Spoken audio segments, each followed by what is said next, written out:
A confounding variable is the most common way that we offer an alternate explanation besides there being a cause and effect relationship between the explanatory and response variables. So let's take a look at the statement from our comic, wearing green clothing has been linked to an increased incidence of skin cancer. Recall from our comic that is the starting statement. In this statement, we have the explanatory variable of wearing green clothing, or we could just say green clothing, and a response variable of skin cancer.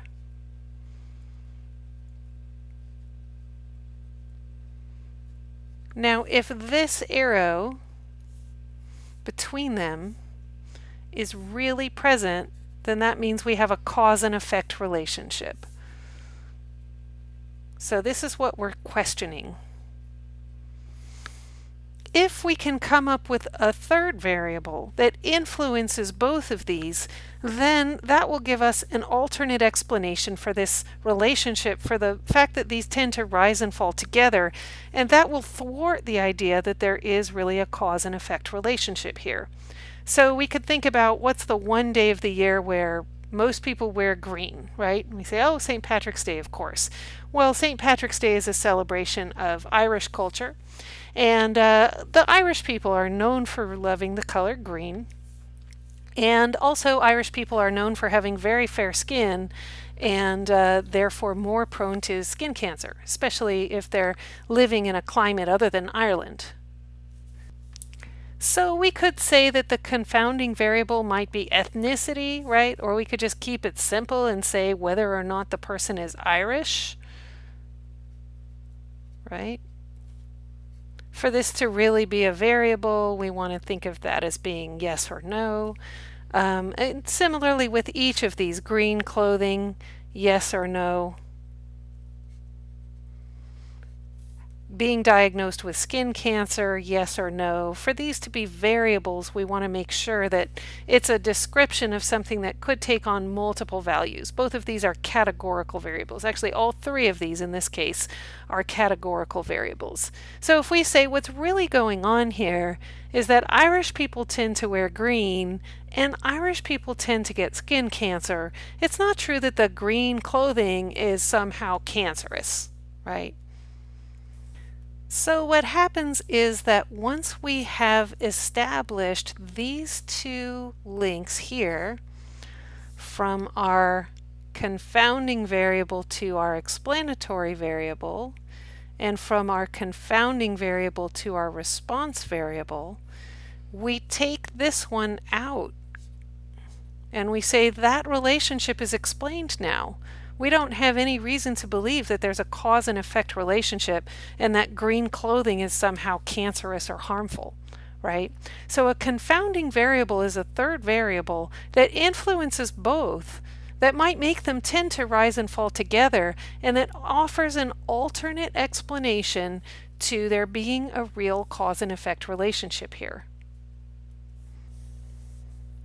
So let's go ahead and take a similar look at the second statement in our comic. The response is, well, I read that people who wear designer clothing have longer life expectancy. So let's see if we think there's a cause and effect relationship there, or if we can come up with a confounding variable that maybe influences both of these things. So our two variables, our explanatory variable would be designer clothing, whether or not you wear it, and life expectancy would be quantitative, right? So we've got categorical, explanatory variable, and life expectancy, which is quantitative. And we'll put these in the diagram and try to come up with a confounding variable. All right, designer clothing is categorical, yes or no. Life expectancy is measured in years, but really how these variables are measured is not important for figuring out what could be influencing them. Part of the reason I like to think about whether a variable is categorical or quantitative is to make sure that I really have established a variable and not something else, right? Like it wouldn't make sense for me to write have a longer life expectancy as the response. It's really just the life expectancy that we're measuring. So the variable itself is something that should be measurable either by identifying a category or by measuring with a number. So pause this right now and try to come up with your own confounding variable, and I'll fill one in just a moment.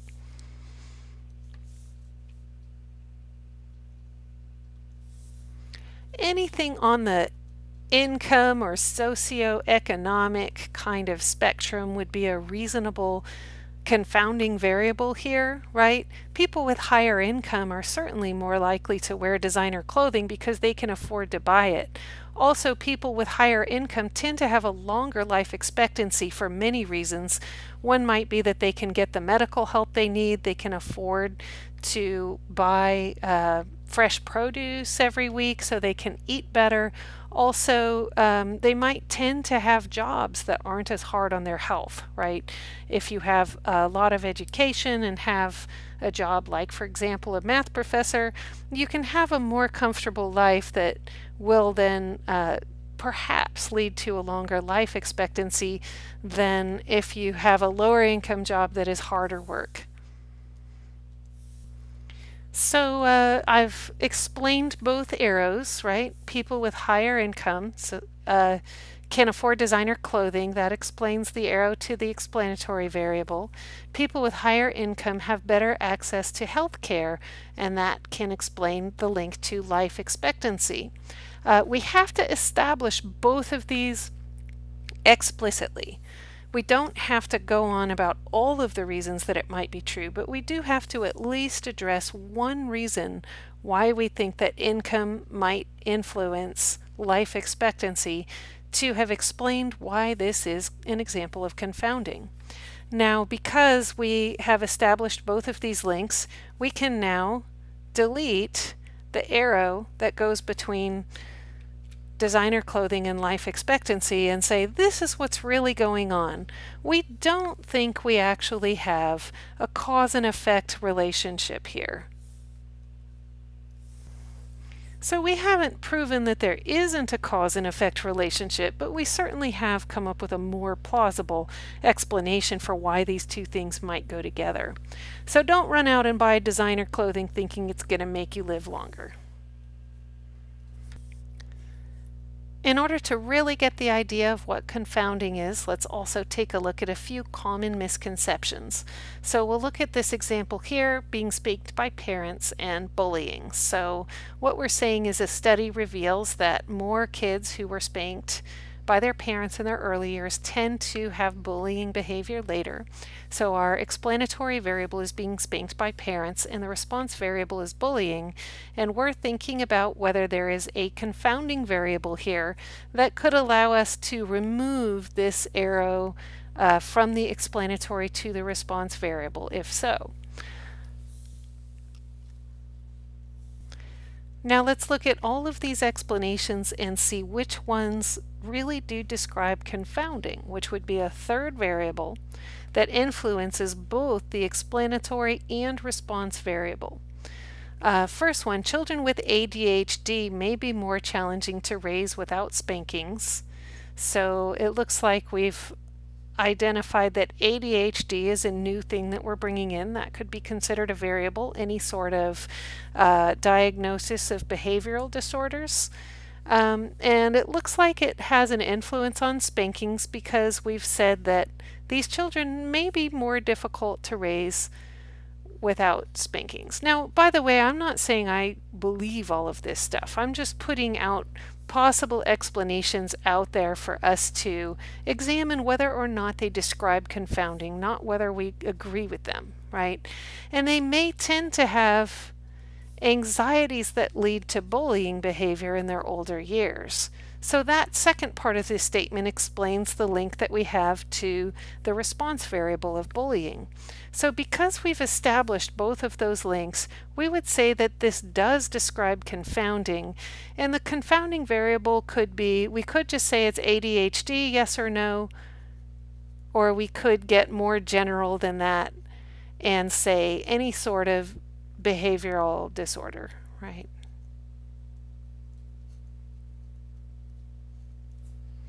Now look at these other explanations and pause the video right now. Try to answer them on your own, and I will fill in all of the answers in just a moment.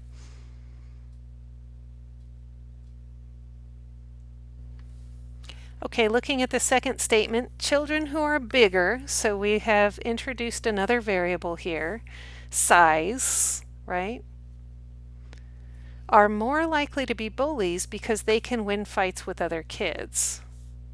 So we have established a link to the response variable.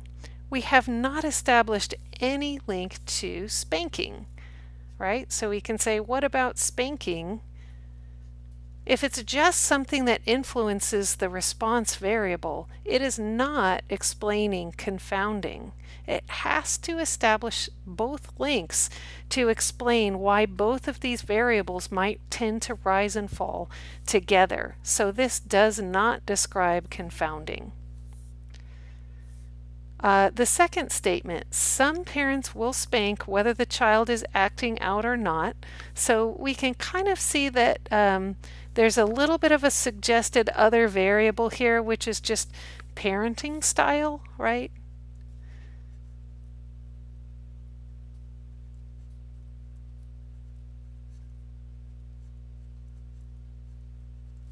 And some kids will bully no matter how they were raised, so maybe there's another suggested variable here, which is just sort of kids' natural disposition.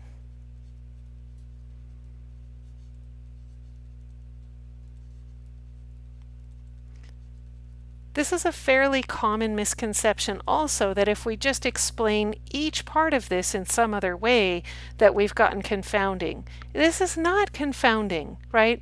If we just have two different statements, one thing that influences the explanatory variable and some totally different thing that influences the response variable, we have not established confounding, and we have not given an alternate explanation for why we might tend to see these two things rise and fall together.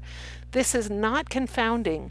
It has to be one variable that influences both the explanatory and response variables. Now this last one, aggressive gene, is the third idea that we're bringing in here. This aggressive gene could make parents more likely to spank, and then because that gene is passed down to the children, it could also make the children more likely to bully. So we do have two statements here from one variable. Makes parents more likely to spank, and also makes children more likely to bully, and therefore this is an example of confounding. And the confounding variable is whether they have the aggressive gene.